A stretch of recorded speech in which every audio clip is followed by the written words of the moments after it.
राधे राधे दोस्तों, कैसे हैं आप सब। आई होप आप सब अच्छे होंगे और जहाँ पर होंगे स्वस्थ होंगे, मस्त होंगे और अपनी अपनी फैमिली के साथ एक अच्छा सा टाइम स्पेंड कर रहे होंगे। तो चलिए मैं माही शुरू करती हूँ आज के ब्लॉग को और देखते रहिए मेरे ब्लॉग को और अपना प्यार देते रहिए। तो ये है मॉर्निंग का टाइम और प्रांजल जा रहे हैं स्कूल, तैयार हो चुके हैं और बस जा ही रहे हैं। पापा इनके बाहर खड़े हैं बाइक लेके, इनको छोड़ने जाएंगे और इसके बाद हिमांशी को भी जाना है कॉलेज, तो और वो अपने पापा के संग चली जाएंगी। तो सभी लोग निकल जाते हैं, फिर मैं रह जाऊंगी अकेली। तो अभी तो मेरे काम वही सुबह के कुछ हो चुके हैं और कुछ रह गए हैं। तो वो कुछ तो ऐसा है ना, पूरे दिन भर चलता रहता है, काम कभी ख़त्म नहीं होते हैं। पूरे दिन भर भी करो तो काम ख़त्म नहीं होने वाले हैं। तो जा रही हैं, हम प्रांजल जा रहे हैं, हिमांशी को भी जाना है अभी। तो बस वो रेडी होके वो भी निकल जाएंगी पापा के साथ अपने। हिमांशी जा चुकी थी और उनके पापा जा चुके थे और प्रांजल तो सुबह स्कूल चले ही गए हैं। अब इसके बाद मैं आ गई हूँ अंदर और लग गई हूँ अपने काम पे। तो बस मैंने उठा लिया है अपना डस्टर और मैंने झाड़ा पोछी शुरू कर दी है। सबसे पहले मैं पोछा पाछी कर रही हूँ। और हाँ, अभी मैं झाड़ू नहीं लगाऊंगी क्योंकि अभी ये लोग गए हैं ना, जस्ट अभी थोड़ी देर पहले ही निकले हैं। तो तब तक मैंने सोचा मैं पहले कर लेती हूँ, पोछा पाछी कर लेती हूँ। मतलब पहले मैं डस्टिंग कर लेती हूँ अलमारी वगैरह की, जो मैं रेगुलरली करती हूँ रोज़ ही। क्योंकि कहते हैं ना कि जब कोई घर से जाता है तो झाड़ू तुरंत नहीं लगानी चाहिए। तो बस वही मेरा मानना है, तो मैं झाड़ू नहीं लगाऊंगी अभी। तो सबसे पहले मैं सब ये चादर वगैरह झाड़ लेती हूँ, एक से कर लेती हूँ सारा सामान। क्योंकि सब बच्चे वगैरह रहते हैं ना घर में, तो फिर यहाँ बैठना उधर बैठना तो सब हो ही जाता है। और इस समय भी मैंने नहाया नहीं है, नाश्ता वगैरह मैंने बना दिया था क्योंकि इन लोगों को जल्दी जाना था। अगर मैं नहाने चली जाती ना तो फिर ये सारा काम जो था फिर मैं नहा के आती तो फिर लेट हो जाती इनके नाश्ते के लिए, सभी लोगों के लिए। तो नाश्ते तो देना ज़रूरी है, सुबह नाश्ता बहुत ज़रूरी है।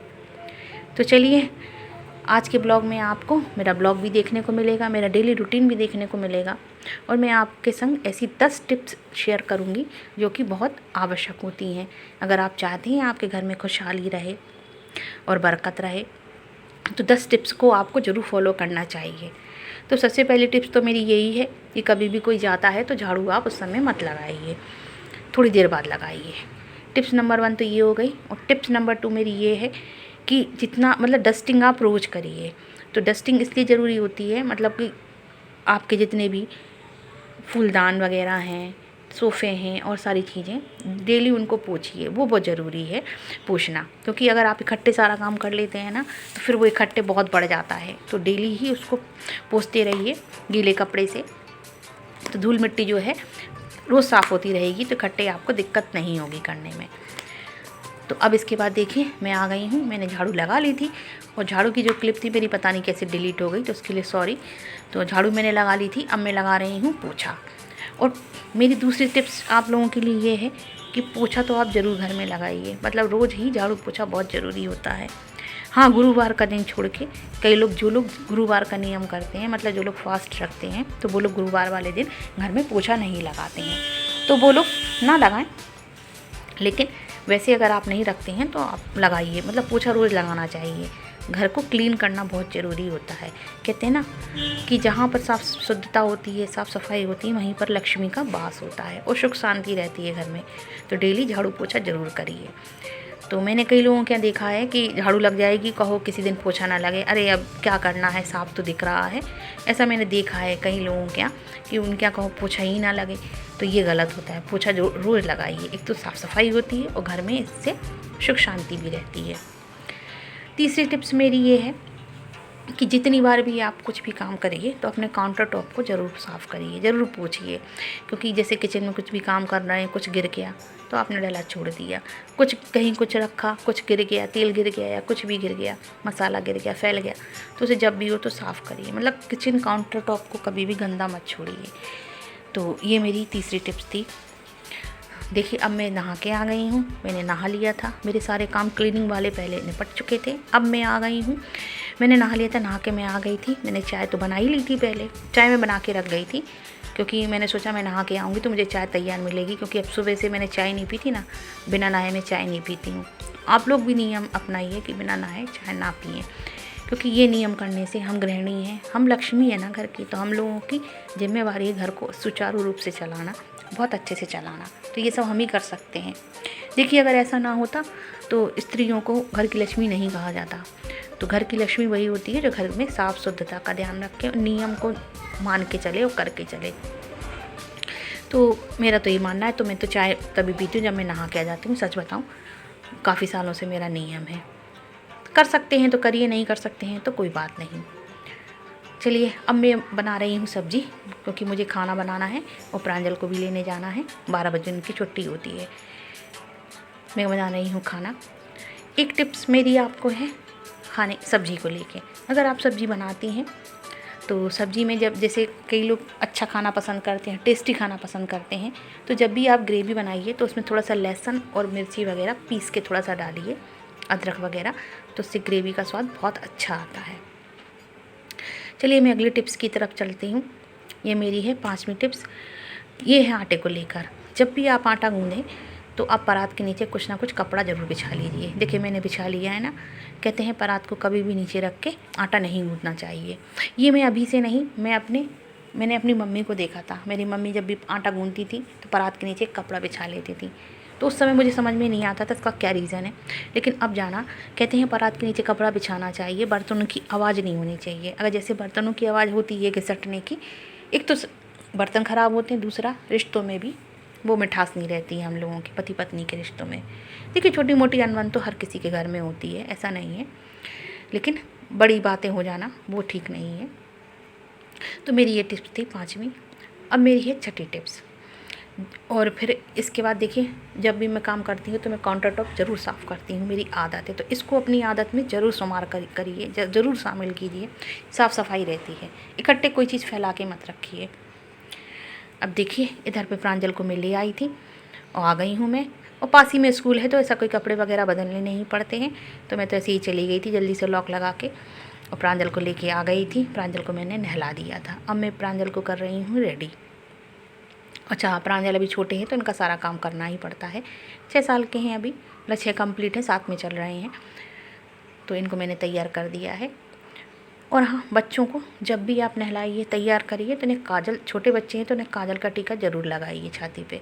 तो प्रांजल जो है ना छोटे हैं तो वो तो अभी लगा लेते हैं, अभी मना नहीं करते हैं। बच्चे बड़े हो जाते हैं तो फिर किन्हीं मिनट करते हैं, लेकिन नहीं, बच्चों को लगाना चाहिए। जब तक बच्चे 8 साल तक के नहीं हो जाते हैं तो छाती पे टीका लगाइए, और थोड़ा सा नज़र के लिए लगाना चाहिए। तो छोटे बच्चों की को नज़र जल्दी लगती है, और इसमें प्रांजल को तो बहुत जल्दी लगती है, तो मैं तो लगाती हूँ।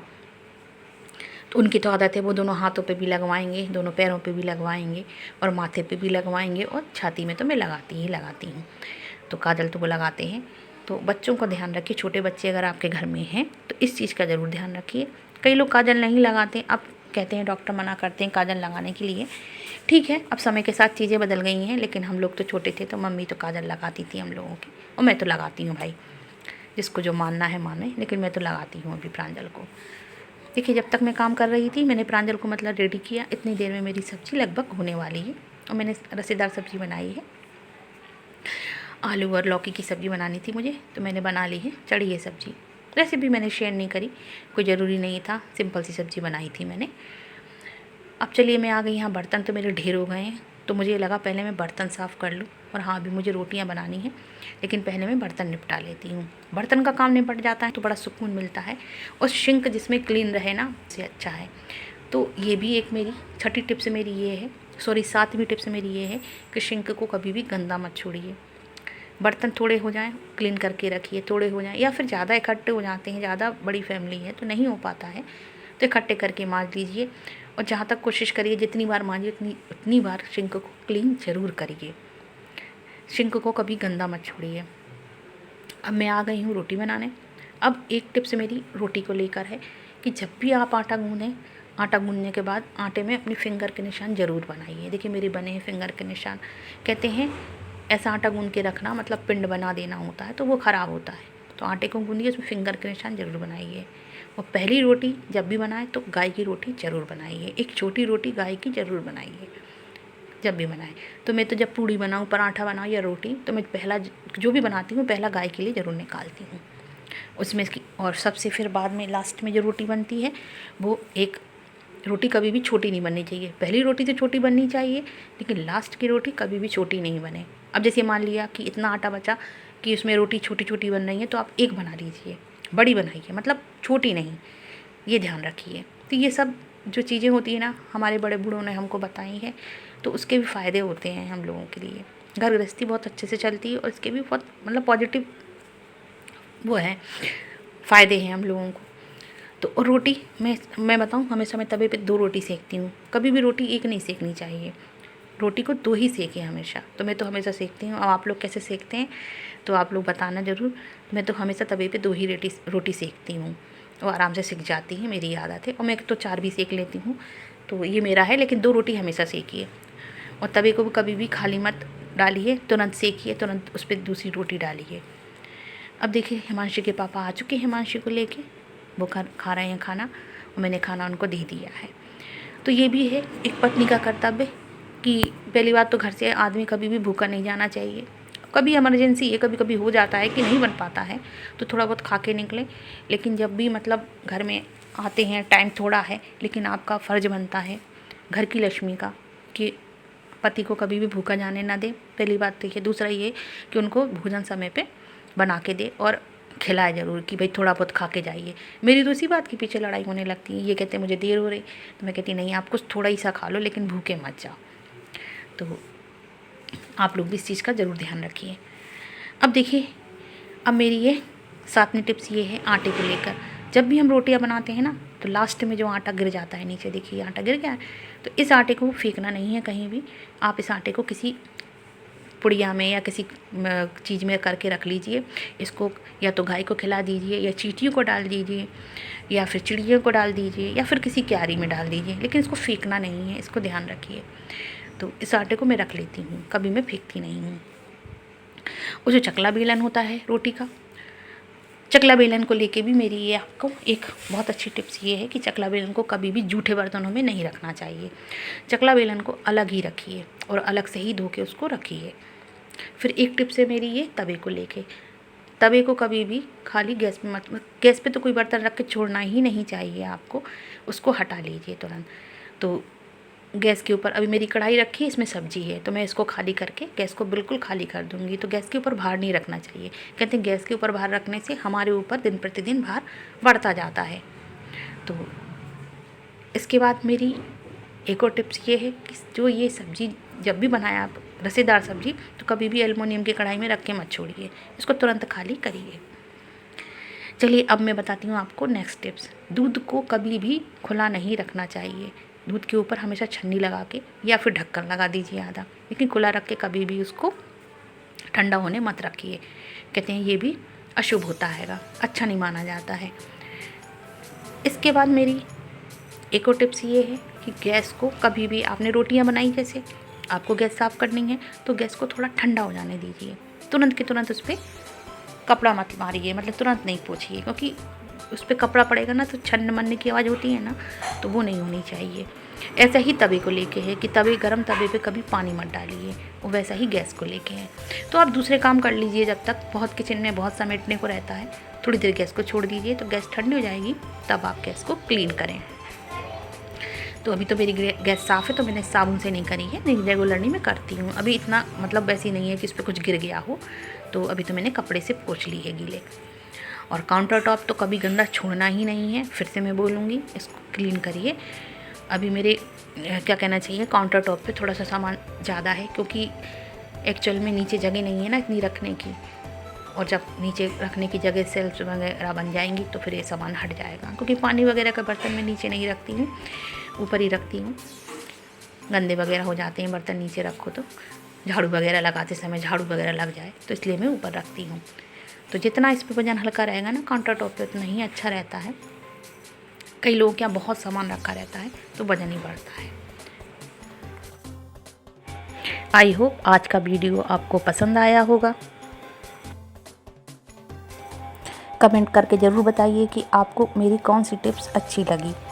तो मैंने तो अपनी तरफ से पूरी कोशिश करी है कि जो मैं फ़ॉलो करती हूँ मैं आप लोगों को बताऊँ, और आप लोग भी इसको ज़रूर फॉलो करिए। तो अगर इसमें कुछ आपको लगा हो कि आप क्या फॉलो करते हैं तो मुझे कमेंट में ज़रूर बताइएगा। और प्लीज़ अगर नए हो तो सब्सक्राइब करना ना भूलें।